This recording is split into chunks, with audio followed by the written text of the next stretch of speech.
Welcome to Flame Bearers, the women athletes carrying Tokyo's torch. I'm your host, Jamie. This isn't a normal episode, and in fact, it's not even an episode. It's a conversation we thought you'd enjoy. I happen to co-chair the student-led Harvard Kennedy School Women's Conference and was so blown away by the athletes I've been working with on this podcast that I invited them to join the conference. This is a panel discussion with 4 of our athletes and a world-renowned sports journalist as moderator. As such, it's more relaxed in tone, and the athletes interact with each other. Enjoy. Hi, everyone. Welcome to our panel. We're going to go ahead and get started in about 30 seconds. Just waiting for some folks to start joining.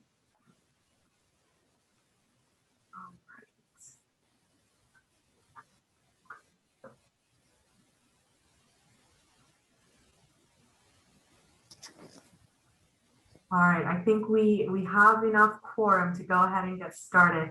Hi, everyone. My name is Sara Asad, and I am one of the producers for the podcast Flame Bearers and a candidate at the Harvard Kennedy School and the Harvard Business School.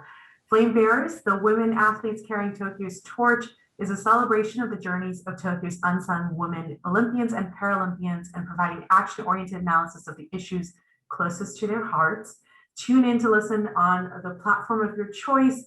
And through that note, we have a fabulous group of panelists and athletes, as well as a fantastic moderator to get us into this conversation. To the audience, we really want to thank you all for your participation. We also want to thank the Women in Public Policy program for supporting this panel and for giving us that support to be able to put together this great programming. So I'll just give a high-level overview of what this panel discussion will look like. I'll do quick introductions of the athletes and our esteemed moderator. Then we'll pass it on to Jane, who will be the moderator, to ask the panelists some questions. And we'll go through some of the Q&A and do some closings at the end to be able to share some other sessions that we're also planning together. So without further ado, let me actually start the introduction. So I'll start with Nicky Nieves. Nicky is a middle blocker on the USA sitting volleyball team and a Rio Paralympic gold medalist. She's an Afro-Latina and an outspoken advocate for the Black Lives Matter movement, spearheading conversations about race on her team via social media. Nicky recently joined USA's volleyball's board of directors, which is amazing, and dominated an interview on the Today Show. A fun fact about Nicky is she has an incredible singing voice, so can't wait to hear that at some point. Our other athlete is Heidi Morsi. She's the reigning modern pentathlon champion in Africa and is hoping to become the first Egyptian woman to qualify the Olympics in 2 separate sports. Heidi was the first athlete worldwide to qualify for Tokyo. She qualified in modern pentathlon, and she's hoping to also qualify in fencing as well. Tokyo will be her 2nd Olympics. And a fun fact about Heidi is she's an aspiring sports journalist and recommends against eating kosher before competition. And Heidi's also our next episode in the Flame Bearers podcast, so please stay tuned. Next, we'll move on to Katarina Roxon. She's a 3-time Paralympian, soon to be 4 in Tokyo, and is the reigning 100-meter breaststroke gold medalist. She set the Canadian record during the 2016 Games. Katarina is passionate about living a balanced and healthy life, a way of being that both her parents, Leonard and Katarina, instilled from a young age. Katarina was included in the 2016 most influential women's list by the Canadian Association for the Advancement of Women and Sport and Physical Activity, and also has a highway named in her honor in Canada, which is pretty cool. A fun fact, Katarina grew up on an island, so her parents actually enrolled her in swimming as a safety precaution, but look where that's got her today. So we're very excited to talk to her. Last but not least, on our female athletes panelist is Sara Davies. She competed in 5 world championships and 5 European senior championships. She's also the athlete commission chair of the International Weightlifting Federation and owns Wisdom for Weightlifting, an organization that provides online programming, workshops, and coach development courses. Her ambition is to be the first British female to win a weightlifting medal at the Olympics. And a fun fact about Sara is that she's a former pageant queen. She is also an upcoming Flame Bearer, so we don't have her episode yet, but once again, please do stay tuned. Now, last but not least, as I mentioned, our esteemed moderator, we're so honored to have Jane McManus. She's the director of the Marist College Center for Sports Communication. As a journalist, Jane has covered New York sports since 1998 and began covering football just before Brett Favre's stint with the Jets. She's covered numerous sporting events, including 18 US Opens, 5 Super Bowls, 2 NCAA Final Fours, and the inaugural season of the New York Liberty. Her work has appeared in Newsday, USA Today, the Journal News, London's Independent, and the New York Times. She was an NFL reporter and a columnist at ESPN for 9 years, was a sport columnist at the Daily News, and is now a sport columnist at Deadspin. She also has her own sports podcast with Julie DeCaro, and we're excited to hear a lot more about that today and moving forward. So Jane, I know that was quite a mouthful, but we're so excited to have all of these amazing athletes as well as you. So I'll actually pass it over to you to go ahead and get started. Thank you so much, Sarah. And thanks to Jamie and everybody at the Kennedy School who's been putting on these fantastic panels. This is a great event, and I'm so excited to talk to you all, having listened to your bios, but also read a little bit about your background and seen some of the incredible work you're doing. So I'd love for our audience to get a sense of just who you are and what you're doing, and the businesses that you run and the boards you're a part of and all of that. So if you guys could take about 30 seconds to a minute and give the short version of some of the things that you're doing to our audience, that would be really great. Why don't we start with you, Nikki? The Bronx. It's like one of those moments where you're like, please not me, please not me, please not me. And they say your name. Well, hello, everybody. My name is Nikki. I am an athlete for Team USA sitting volleyball. We won our first ever gold medal in 2016 in Rio, so I'm really excited about that and about defending that gold medal in Tokyo. I have a nonprofit by the name of Limitless People, and it provides more volleyball opportunity to both limb-different individuals and able-bodied individuals for both traditional and sitting volleyball. And it's global, so it's not only statewide, but it's Caribbean, it's across the seas, wherever. I've been really, really blessed and fortunate to be placed in different roles. So I'm on the board of directors for USA Volleyball, and I'm an athlete rep for World Paravolley, which is kind of like a governing body for Paralympic volleyball, and then Pan Am region, which is Pan America, which is our region for volleyball. So yeah, I'm super excited to be here. Awesome. Katarina, why don't you take it over? So I'm Katarina Roxon, grew up in Newfoundland. It's a really small province in Canada, the farthest east you can go in North America, actually. So it's pretty cool. I've started swimming when I was 5 years old, and I grew up just because living on an island, it was a life skill to have, and it turned into this amazing, amazing adventure. And I'm still on this adventure, and I'm loving it. I've been to 4 Paralympic Games, and growing up for me, I didn't have anyone around me to kind of show me that even though you're different, you can still accomplish so much. So for me, now that I have that platform, that's what I try to do in my everyday life. Doesn't matter if you're a person with a physical disability or not. My goal is to inspire people to live the best life that they can and reach for their dreams, no matter what they are. And I'm hoping to be able to do that in every aspect I can. I'm on the Provincial Advisory Council for Persons with Disability, so that helps with the minister involved and hopefully making a difference to our province and our country as well. I also love the shirt that you wear on your Twitter, your Twitter pin tweet, which is blood, sweat, and maple syrup. It's pretty cute, isn't it? It's true. Blood, sweat, maple syrup. It's a good combination. Sarah, how about you? I know you have your own business too. Yeah, so I'm a weightlifter for Great Britain. I'm in my 10th year doing the sport now, and I'm actually a PE teacher by trade, so that's what I did at university. And that's when I found weightlifting, was while I was at university. So it was kind of quite late to find sport, really, at like 19.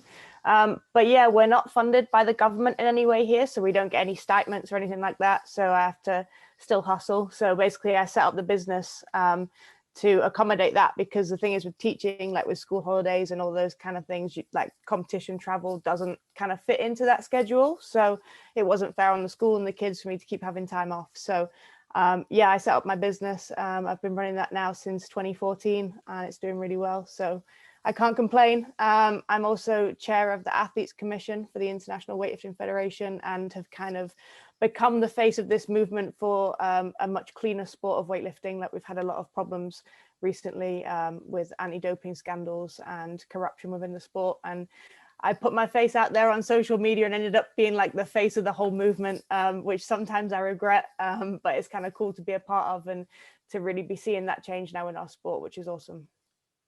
It's great. And last but not least, from Egypt, Heidi. And I think people, I don't know if everybody understands what modern pentathlon is. So if you can include that, I'd love it.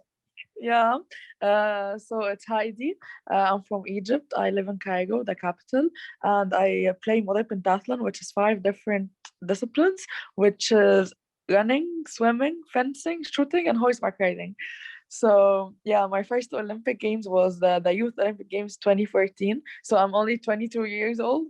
So I was the first Olympics, I was only 14 years old, and then I competed the first senior Olympic Games was Rio 2016, and I was almost 16 years old. And then I qualified. I was the first Egyptian female athlete to qualify to Tokyo. And now I'm preparing to like qualify for another sport, and I will have a World Cup this March, like this month, end of March. So can't wait for Tokyo to compete there and achieve my dream.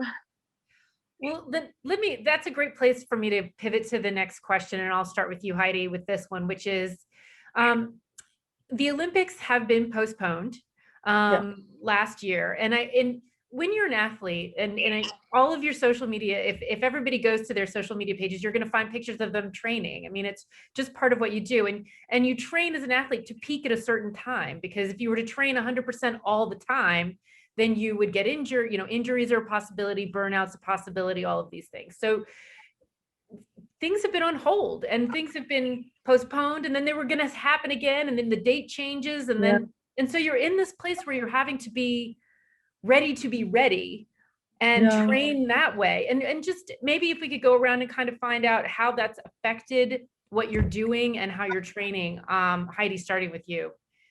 Yeah, it wasn't easy at all when we heard about that we have to stop now because of the corona, and then the Olympics gonna be in like 1 year later. It wasn't easy for everyone, I'm sure, but for me, I had to take it from the positive side, which is to think that maybe I have more time to work on my weaknesses for the other sports. I have time now to see like things from different perspectives and start working more on myself. So the best thing that I qualified early on the beginning of 2019, so I already booked my ticket to the Olympics. So I think it's easier for me to train, like I'm very calm now. I have to only, like as I said, like work more on myself, and that's it, because now there's no much time till the Olympics, so I have to think really in a positive way so I can do my best there. Yeah, and how go backwards, Sarah, how about you? How's that affected you and your training generally? I mean, it's been an interesting one for me in terms of like the longer term plan. It's actually worked out as a positive for me. I had a breakdown of a serious long-term relationship in 2019 in the middle of Olympic qualification. Our qualification started in 2018. Didn't see it come in, like hit me hard, affected training, all of that kind of stuff, affected qualification. And it's one of those things that actually now having that other year, like I've got my ducks in a row, I've bought my own house, like, and I've been able to, get myself back on that kind of path that I was. So it's almost like this last 12 months kind of just taken it out and removed it and then gone back to where I should have been, which is really cool. And, it's another year to improve. It's another year to get stronger. It's another year to prepare. Yes, it would have been nice to do it on time, but I actually think I'll be much better prepared now going into Tokyo with that extra year of training because of all the other stuff that's kind of gone on in that process. I mean, I remember when I found out, like it did knock me and it pushed me back. And, in Britain, we've pretty much been in national lockdown for like 12 months now, and we've had all sorts of like different variations of it. I was training outside in the garden, which doing it weightlifting isn't ideal because you can't drop the weights the same, and you know, it has affected training, but just got to get your head down, make the most of it, and just keep pushing. And thankfully now, you know, as it gets closer, things are looking up and training's going well, so I can't complain. Katarina, how about you? You know what? It was a blessing in disguise, as much as it's really, really disappointing. Last year, I was getting ready when the coronavirus hit and we all had to go lockdown. I was getting ready to go for trials a week later, and I was definitely devastated, and because I was ready to go. There were so many different things that happened in 2019, and I thought that it would set me back, but it pushed me forward, and my training was just going amazing. And then when all this happened last year, it was just, it kind of like, it took me by surprise, and I was kind of lost for a little bit. I still tried to keep my training up as much as I could, but then you kind of go into like little parts where it's like you have your high moments and you're doing great, and then you go into those low moments and it's, I don't want to do a single thing, I don't feel like training at all, like this is just, it just kills you a little bit. And I honestly thought it was just maybe I'm going through it, maybe just something for me, like, and I started talking to a few of my friends on the national team who are spread across the country, and a few friends in Australia and whatnot, and I was really relieved to find out that I wasn't the only one, and we were all feeling the same way. And I'm not saying we're all in the same boat, because everyone's boat is different. There's so many different circumstances, people in different countries. We all have different issues going on as well. So I mean, it's not the same boat, but it's similar storms we're going through, and it's nice that we can lean on each other and lean on our teammates, your family, your friends, and to kind of help you through that. And once we started reopening things up, it felt great. I felt at home being back in the pool, and it's been pretty good ever since. I'm back on lockdown now. It's been 3 weeks now since I haven't been in the pool, so I'm really itching to get back in, but I'm doing everything I possibly can outside of the pool. I'm doing my dry land even more than I've done before. I'm getting outside. I'm trying to see the positive side of it. And you know what? Like the other girl said, it gives you an extra year to train.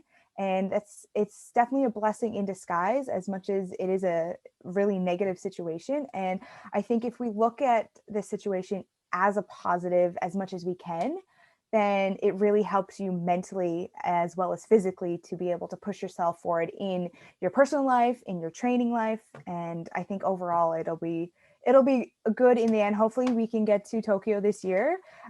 Really pushing for that. So I mean, I'm doing everything I can right now, and I'm sure everybody else is too. So we'll see what happens. Nikki.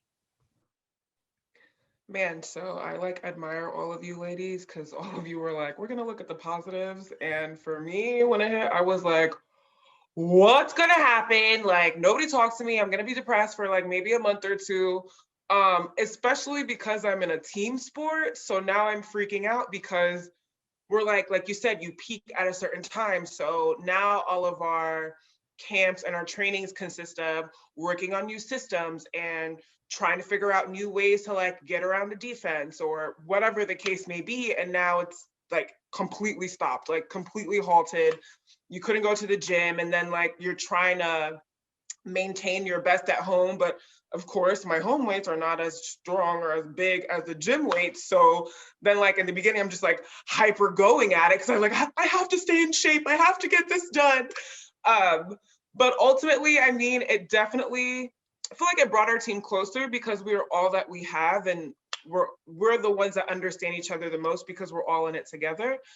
Thankfully, we already qualified for Tokyo, but it still sucked like having to do nothing. And then we tried to get back to it twice, and then Corona was like, you thought, nope, not this month. But no, it was difficult. It was really, really difficult. And I don't know, I think mentally we've all come out stronger from it. Definitely have learned how to adapt. And ultimately, I feel like I learned, even though it is a team sport and I can't be with my team right now. What can I do to make me the best so that when I get back with my team, I'm not the one that's dragging everybody behind, that they can depend on me and count on me and know that like, okay, we don't see Nikki, but like Nikki's at home, like taking her subs and getting to sleep on time and getting some cardio in and doing some home workouts, you know? So, yeah. I mean, I love your answers also because it isn't just a physical process. There is this emotional element to it. And that's I think that's what's so relatable. You know, everybody can understand that because everybody has had to kind of deal with that speed bump in their lives for the last year. And so, but I think that, athletes like you all are, you're ambitious people, you're high achievers, you're used to being on the go, you have big dreams that you're trying to achieve. And in this last year, it's just been wait and wait and wait. And that, I know that that's an emotional place that we're all kind of everybody who has ambition and has goals is trying to deal with this. And so how do you all kind of negotiate that, given that you also have this physical task that you are looking at and kind of going toward? Nikki, if you can start us off again, if you don't mind. Yeah, sure. Doing exactly like you said, just waiting. I think it's also like coming to terms knowing that like this is just one of those things that I don't have control over. And yeah, it'll be awesome if I get to go, but then there's still that possibility that it might get canceled again. I'm praying and I'm hoping and I'm wishing that it doesn't, but I mean, it's real. So it's just one of those things where it's like, okay, like we can't sit here and think about, okay, well, if it doesn't happen, what do we do next? No, we're going to keep going like it's going to happen. And if it doesn't, it doesn't, but it's better to be prepared than get caught having to catch up. Katarina, do you have any thoughts on that? Oh, I agree completely with Nikki. Like I feel the same way. And like I said before, like there's times when you don't feel like training, and then you have to think, okay, if the games do go ahead, do you want to go into the games more prepared than you've ever been in your life? Or do you want to be, oh, I should have done this. Oh, I should have done that. So and I get everyone has hard days. Trust me, I totally get that. And a lot of times some days you just have to just not train. You need that mental, physical break, and you come back stronger and harder the next day. But sometimes if you push through all of that, oh, you feel so good. You feel so good that okay, great. You know what? I'm so glad I got that workout in. And this is one step closer to achieving my dreams and achieving my goals. And I mean, all of us, we have this amazing platform. And I think if we use that to help others as well, because you don't know what others are going through. You don't know how they're feeling. If you're feeling like this right now, imagine how somebody else is feeling, right? So for me, I try to encourage as much people as I can, especially my teammates, the people who I grew up with, my friends, and because everyone's going through this, and if we are able to encourage each other the same way, and their life might not be the exact same as us, but if we encourage each other, again, it makes this world a bit of a better place, Yeah. Heidi, what about you? I mean, and you're at the beginning of your Olympic journey too. Yeah, so I agree with them because in the beginning, the first thing we said after knowing all of these, that this is something not even happening in our country, but it's something that happened all over the world, and we cannot even control this. So in the beginning, yeah, even me, I said, yeah, so I still have one more year. Yeah, I can work on this, but let's rest now, or take some rest for now, because I want to be like mentally ready to train. Like sometimes I usually say that as long as we train our body, we have to train our mind as well, because we need to be ready for this, like mentally and physically. But then it was easier for me than my team, because I as I mentioned, I already qualified, so I have like, it was easier for me, but I have to push my teammates as well, because I want them with me there, because we can compete there, like 2 girls from Egypt and 2 boys. So we still have more slots for the Olympic Games. So we as a team, we have to push ourselves, because we all know that it's hard time, but this is the time that we need to push ourselves, because like we're very close, like only 5-6 months to go. So yeah, like we in the beginning we said, oh, okay, 1 year and a half, but now it's only half of the year to go. So yeah, we like we don't have time as we said in the beginning, but now we just have to push ourselves and just be positive. And Sarah, you have a company that actually deals with training also, so you must be having to talk to other people about this as well. Yeah, so obviously, like, I've got my own thing, but like I've obviously still had the Olympics to work towards, and the possibility of a continental championships next month. Whereas I work with a lot of people who do the sport for fun or at a lower level. They compete for national titles and stuff, but there's no real end in sight for when we will get competitions like that. Like, we've not had any like in-person competitions since the last national championships we had was in November 2019. So coaching those kind of people, like, to help get them through that, because even like some of my teammates who are maybe good enough to make international teams but not Olympic teams, like, they're kind of training with no purpose right now. So I have to consider myself thankful that I do still have that purpose to train towards. Like, I still have Tokyo to push for, because I think I'd be really struggling right now mentally if I didn't have that. Like, if I was thinking about maybe for us Commonwealth Games, which is a bit like Pan Am Games for you guys, or the Paris Olympics, like, I'd be struggling right now to find that motivation with a goal so far away. But as we just said then, like, Tokyo is coming around really fast right now.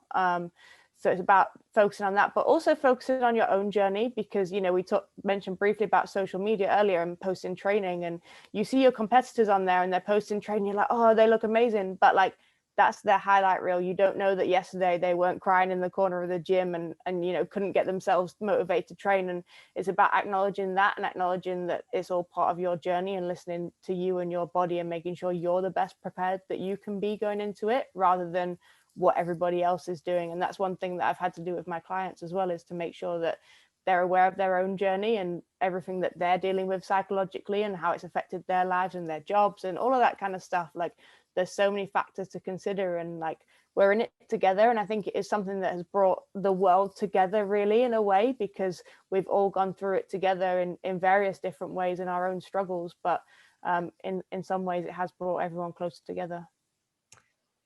That's a really important point. The Olympics are about bringing people from all over the world together, and so that we can see our commonality and our humanity. And here's something that really has united us all in a way that it doesn't necessarily feel great to have to go through it, but at the same time, there is the commonality of it. That's a great point.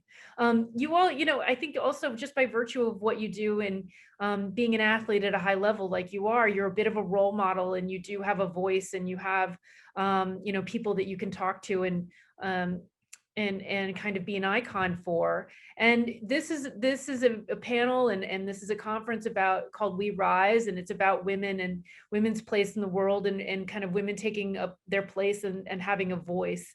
And so, I just would, in terms of that, how would you all like to see women rise together globally?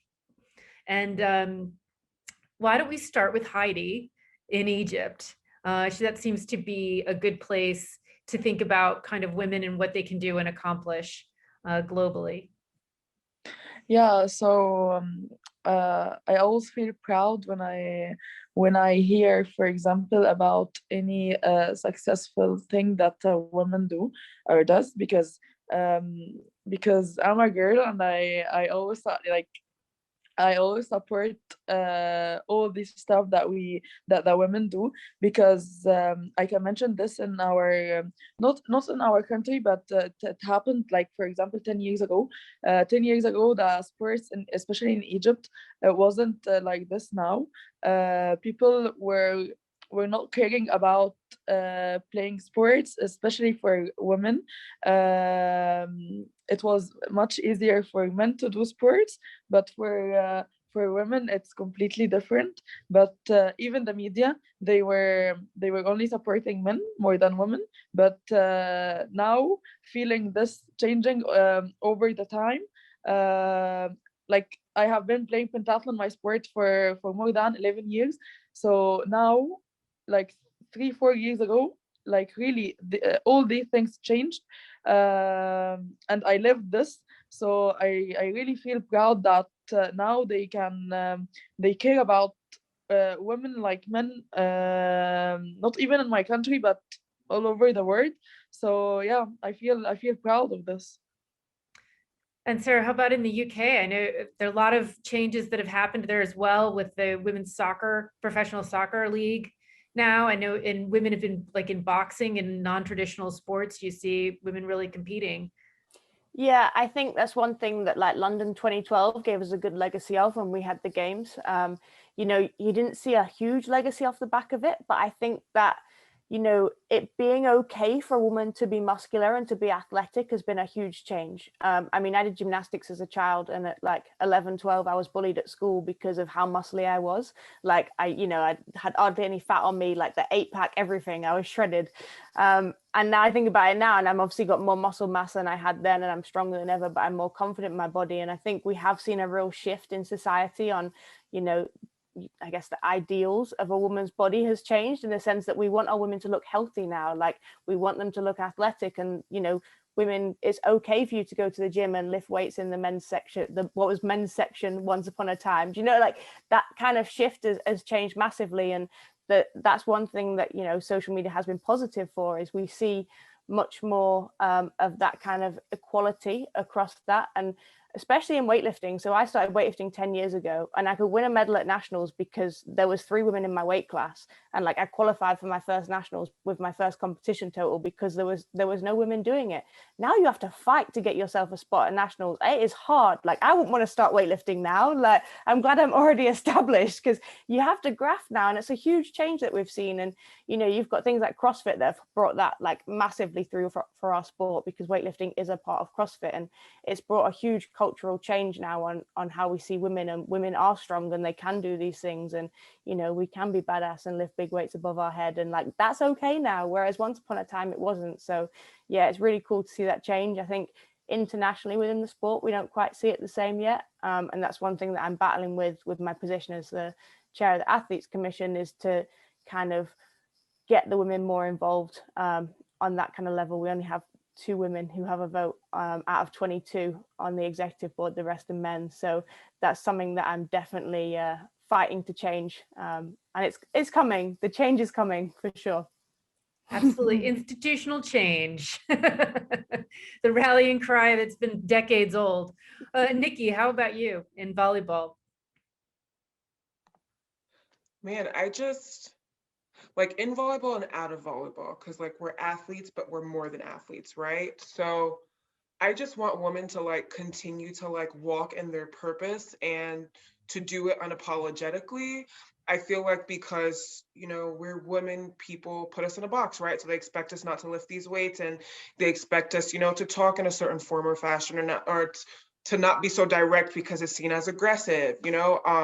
I'm tired of that. I'm tired. Like I want women to like own their position that they're in and go after things and use their voice and use their platforms. And, you know, if you want to be a weightlifter, go ahead and be a weightlifter. If you feel like something's unfair, speak on it. You know, I want women to see chances for opportunity and take it and bring somebody else along with them. You know, I want us to continue to support each other, because it's not like there's a pie and if I take a piece, there's one piece less for somebody else. No, like everybody can eat at the table. So I don't know, like I want us to feel empowered and to walk together in a movement that's like about empowerment and about being great, and not see each other as threats. You know, if I'm doing better and I can create a path for somebody else, I'm gonna do it. What you decide to do with your path is on you, but hey, there's room here, you can come along with me.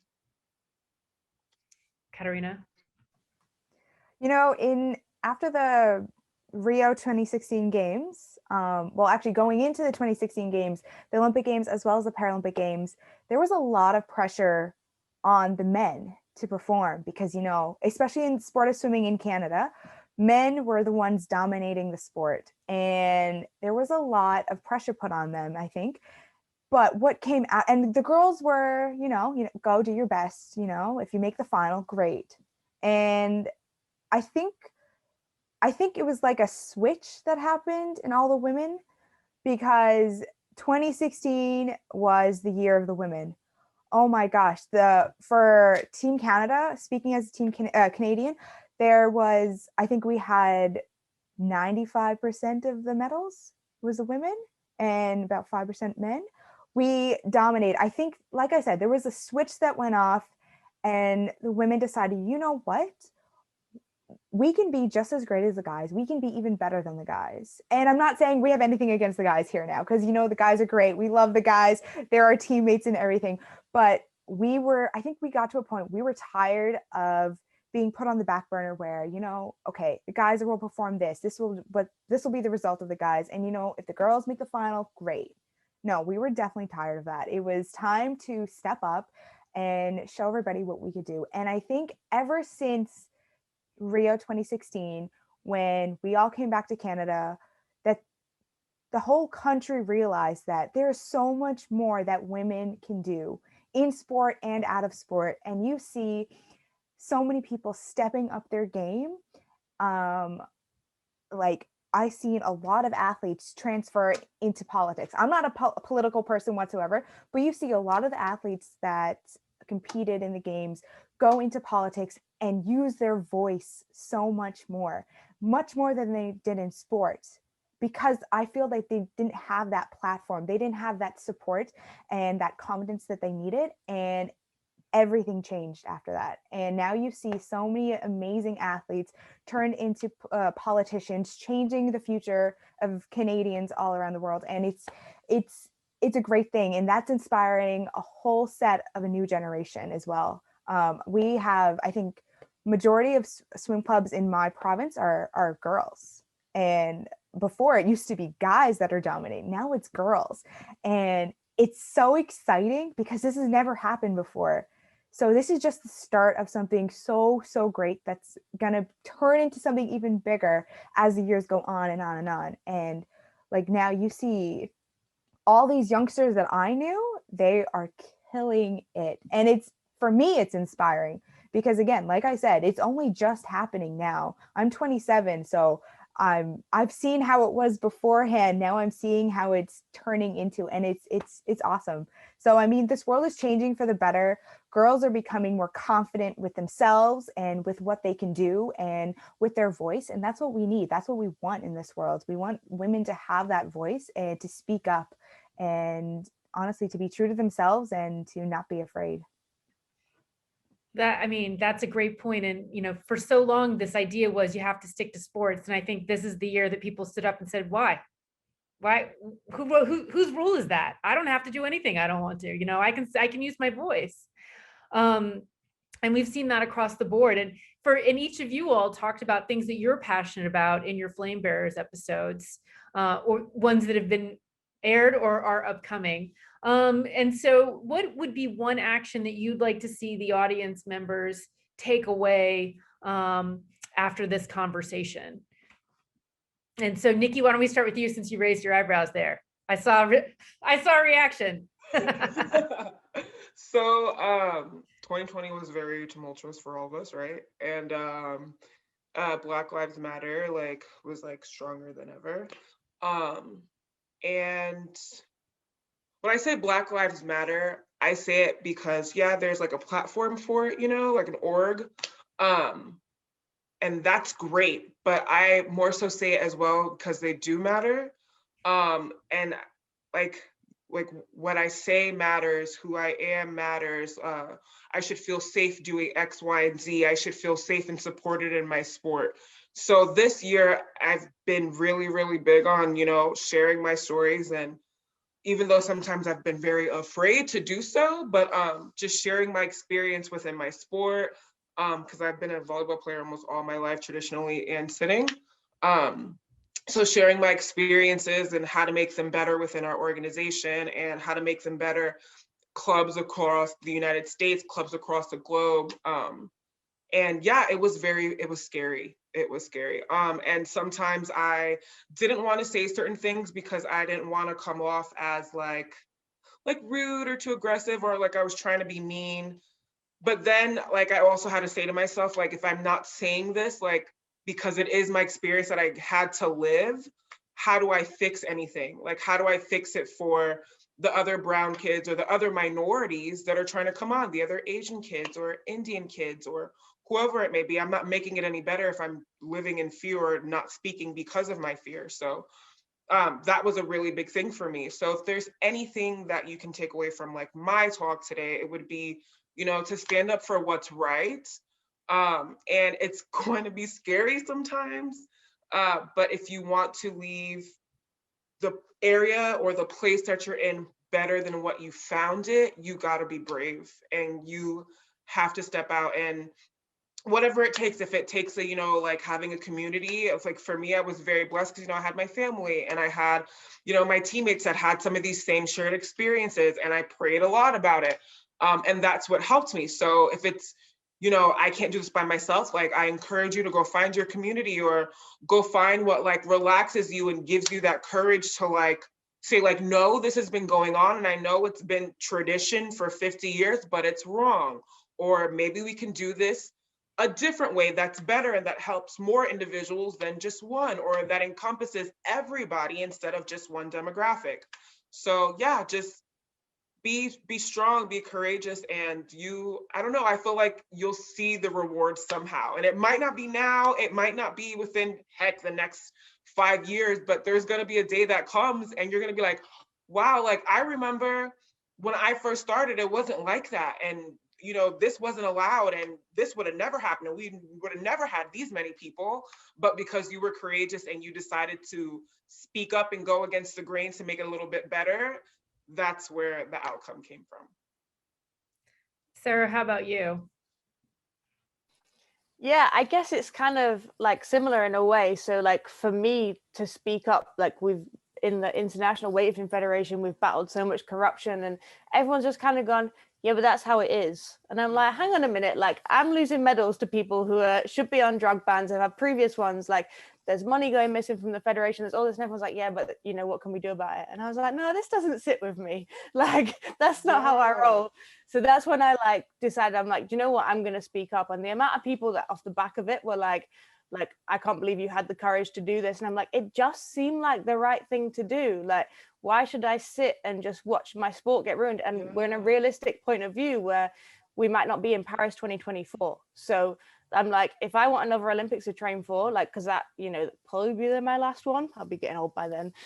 But like the future generations, you know, all of those, like the athletes that I coach and my teammates that are up and coming, like that won't go to this Olympics. I'm like, you deserve an Olympic Games and it shouldn't be ruined by the dinosaurs that have run our sport for the last 40 years just because it's been run that way. Like, you know, speak up, and then, you know, it might be scary, but you'll be surprised the amount of people that support you in your journey on the process. Like, you know, I was like, oh, I'm going to be out on my own. I'm putting my head like on the chopping block, so to speak. But the amount of athletes that stood with me and people from all over the world, like my phone blew up for like 3 days. It was like one of those moments where you're like, oh, why did I do this? Like my phone's going off all the time.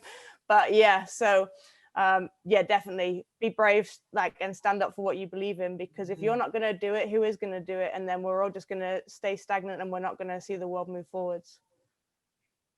And Heidi, if you could weigh in on what you'd like to have people take away from your experience. We can't hear your. Oh yeah, I was music. Sorry. There you go. Yeah. So I always say that the opportunity comes like once, so we have to take it, because otherwise we will regret this later on. So, and I always advise people that don't ever give up and just chase your dreams, because if you don't believe in yourself, no one will. So you have to push yourself, because sometimes there is no like sometimes we don't find people to push us, so we have to do this. We have to start by ourselves so we can achieve what we want in our life. So yeah, It's great. And if you could bring us home, Katarina.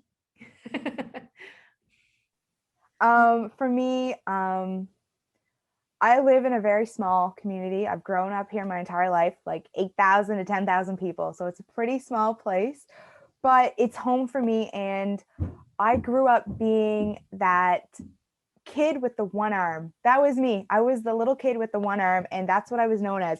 And that didn't bother me at all, because it that's who I was. And I was never really bullied so much. But for me, when I got into sport, I didn't see myself as having any physical disability. For me, I was just me. This is who I am. And I was proud of that. And I was so happy for that. And people, once you start believing in yourself, then other people will start believing in you at the same time. And I think they will start accepting you as well, and not seeing, oh, she's disabled, and oh, she's an able-bodied. You're just a person. We're just like everybody else. I'm a huge advocate for having equality for everybody, and not differentiating between someone who has an impairment and who doesn't, because everyone has an opportunity to make their mark in this world. And I think when you give someone that opportunity, you have to let your guard down and not assume something of someone, but you have to give them the opportunity. And I can assure you, they will surprise you. They will surprise you in so many amazing ways that you will be shocked, and you will start letting your guard down more, and you will be opened up to a different lens of the world that'll change your perspective on everything. And none of my friends now will say anything about my arm. A lot of times they forget that I have one arm. And it's because that's how their lens is now. They don't think about me as having a disability at all. And if there's something I can't do, they push me to try and get me to do something, to try to get me to at least try and attempt the task. But like I said, it's giving someone the opportunity and believing in them. That's the first step. And that'll not only help them, but it'll help you as well. And believing in yourself is a huge part of that first step, because anything is possible to achieving your goals, no matter what your goals are. And I think anything is possible once you start believing. That is such a great note to end our portion of the panel on. I think Sarah's going to come in now and take us into a Q&A with some of the people who've been hearing the amazing things that you all have to say and commenting on it. Sarah? Fantastic. Thank you so much, Jane. And thank you so much to all the amazing athletes, Heidi, Katarina, Nikki, and Sara. Yes, we're opening up to Q&A. So if folks have any questions, feel free to post them in the chat or raise your hand, and we'd be very happy to call on you to be able to ask your questions directly. Maybe perhaps I'll kick us off. I actually would love to know, having been in the stage that we are today, what are you most looking forward to? And what are you excited about that's coming up for all of you? We'd love to know, and I'm sure the attendees would love to hear what's going on, what's next.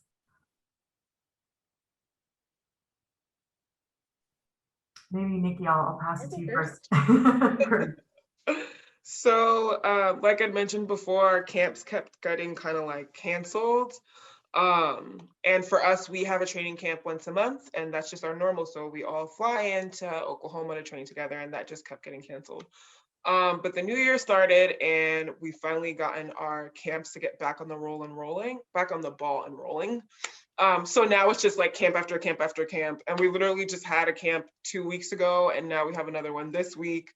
And it's just so exciting, because even though it's work and like getting back into the swing of things, it's just so awesome to like be with my teammates again and like finally play volleyball with everybody and to like laugh and to like share little stories. Because of course, we're all familiar with Zoom. I'm about all zoomed out of like Zoom camps and like conference calls, you know what I mean? So for me, I was just like, I'm tired of like having camp on the internet. Like, I want to see my teammates, so to like see them and like share time with them in real life, not virtually, is just super awesome. And yeah, like just gearing up for Tokyo. So it's like the little things that get you excited, so just getting together with them again is super, super exciting. Yeah, I guess for me, finally having a competition to train towards, so we should have Europeans in like 4 weeks. which is kind of exciting, but also kind of scary because normally we compete so often, like every 12 weeks or whatever, you have a meet, and not having that to peak for and to come back again is kind of, it's been strange to just be like consistent, and it's been hard to train for. So to be able to actually have something to peak towards and get the lifting suit back on and get back out on a platform, whether it's with or without a crowd, you don't really get a crowd at weightlifting regardless. So to get out there and, you know, the stage lights and the proper refereeing and everything like that is a really exciting thing to work towards. And obviously it's a tick off as a final qualifier into Tokyo. So yeah. Fantastic. And hey, Heidi, what about you?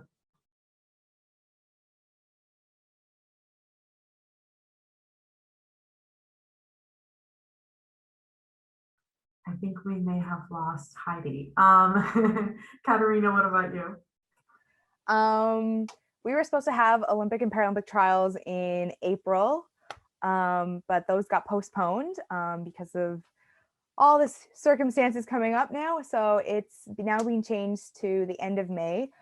So I'm actually looking forward to that. And for me, it's, again, another blessing in disguise because I'm back under lockdown now. So not being able to train this is week number 3, I've not been able to train, and it's actually looking like we have to be locked down for another 3 more weeks. So that's very unfortunate, but again, it gives me a little bit more time, that extra little bit to get back into the pool, get back into training, and be ready to go and swim fast in May. So, I mean, that for me, that's really the only big competition, let's say, before Tokyo that's happening.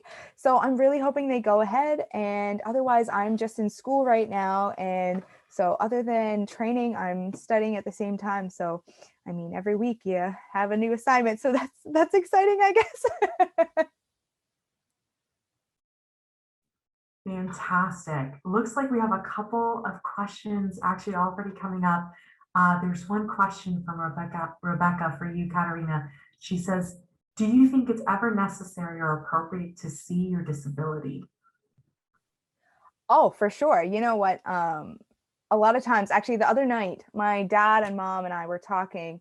We were watching a movie, and it was this baby. This baby was born with an impairment. And my parents, they were talking about it, and they said, you know what?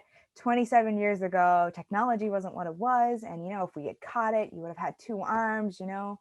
And I'm like, no, you know what? I'm super proud to be born the way I am. This is how God made me. And you know what? He had a purpose for it. And I wouldn't be a Paralympic swimmer right now. I wouldn't be a Paralympic gold medalist. I wouldn't have the platform that I have. I wouldn't be able to influence the people that I can influence right now if I didn't have my arm. My arm has allowed me to do so many different things. And I think even though, yes, the doctors did not catch my arm not being formed in the womb, but I think that was God's plan all along, for me to have this voice for people who don't have a voice, or who are too scared, or who are too shy.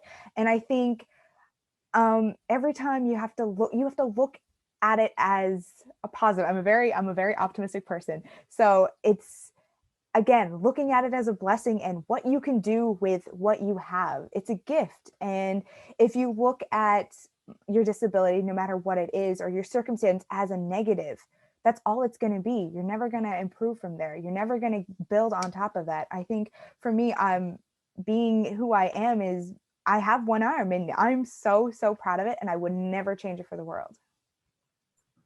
Nikki, the same question for you as well. It was, do you think it's ever necessary to or appropriate to see your disability? Do you agree with what the great words that Katarina has shared with us? Yes and no. So I'm okay with people that are like curious as to like how I do things, respectfully, of course. Because I'm a big believer in like, if you can see someone do it, you can do it too. So like, if there's people looking at me like, hey, Nikki did it and she only did it with one hand, or Nikki did it and she's missing a hand and I'm missing a hand and I feel like I can't do it, then by all means, I want you to see it and let it fuel you to push you to go harder. But I think that's like the only term I would see it okay in. For the most part, I don't know, like my family never sees my disability. Like my family forgets about it. I remember one time when like I was younger, I was like, Mom, the cookies are too hot to take out of the oven. And she was like, use both hands. Why are you using one? And I was like, like, so yeah, they like they don't remember. So that's a good thing. But I don't know, for the most part, I've been blessed and fortunate enough that like nobody looks at my disability as like a less than. They look at it as like, oh, well, that's different. How do you do this or this, you know? So it's seen more as like a strength, and that's awesome. I want it to stay that way. Super. Thank you so much, Nikki. We'll move now to someone who's raised their hand. Maddie, you wanted to ask a question? Yeah, thank you guys all so much for being so inspiring. I actually have two questions. Maybe I can ask both and then you guys can decide if they speak to you.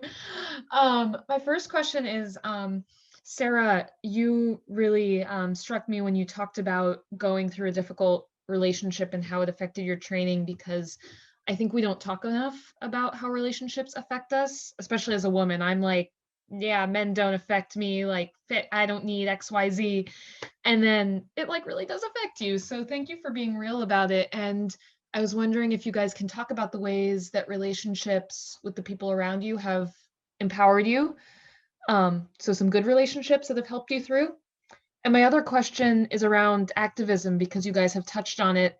And if there's not enough time, I would love if you guys could just share the causes you're involved in with us, and we can drop them in the chat maybe so we can learn more. I mean, I'm happy to take the one on relationships, Sara, if that's okay. Yeah, I mean, so for me, I was due to get married in 2019, and then in the May time, he decided he didn't want it anymore, and I just found out that my mum had been diagnosed with cancer again for the second time and was going in for a full hysterectomy. So like the world hit me, like, and I was 2 weeks out from Olympic qualifying competition. So yeah, I mean, my mom still turned up to the competition to watch after having a full hysterectomy, like 2 days before. And I was like, why are you here? And she's like, I have to support my baby girl because everything I was going through in my relationship. So that woman is an absolute trooper, and like she's fine now. Her health is back to where it should be. But yeah, off the back of that, I realized this is a support network I did have around me, because, you know, when you're in a relationship, kind of subconsciously it becomes you and that significant other, and it had been me and him for a very long time, and we'd gone through it together. He was a lifter, he got me into it, so the concept of having weightlifting without him was a really weird thing. But you know, I had some of the best friends in the world. Like I moved in with them, they took me under their wing for 6 months while I got myself back on my own feet, and you know, having that support around you is a huge thing. And actually, when I went through that breakup, I actually basically left and hopped across the pond for 6 weeks.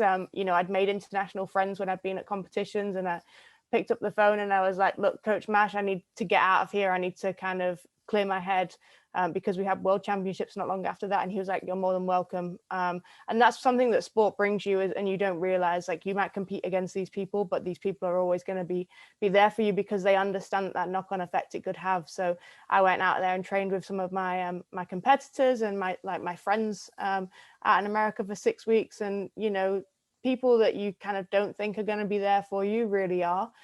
When you're going through it. So again, it comes to that thing of like, don't be scared to speak up and don't be scared to ask for help. And you know, the world has a way of like making things level out again. So you might feel like you're really reliant on these people right now and they're giving you so much, but there will come a time when that levels back out again and you can give back to them. So don't ever feel guilty for asking for help. Thank you so much, Sara. We're right at the 4 o'clock mark. Jane, Heidi, Katarina, Nikki, and Sara, we're so grateful once again for your time and effort you took to share your thoughts and experiences with all of us. As one of the attendees said, this session was incredibly powerful and uplifting. Your enthusiasm is contagious, and I think your resilience is very, very inspiring. So thank you for giving a voice to all girls, women, and for your incredible contributions. And finally, to our attendees, thank you for your time and thank you for joining us. We hope you tune in to our podcast, Flame Bears, and please join us for some of our other great sessions in this conference. Links as have been added in the chat there. Thank you all so much. Take care and have a great evening, good night, or wherever you are. Bye-bye. everybody. Thanks for tuning in to Flame Bears, the women athletes carrying Tokyo's torch. For more behind-the-scenes coverage, follow us on Instagram and Facebook by searching for Flame Bears. Be sure to tune into next week's episode, where I speak with Tamara Leonelli of the Chilean table tennis team about spina bifida and her vision for the games moving forward.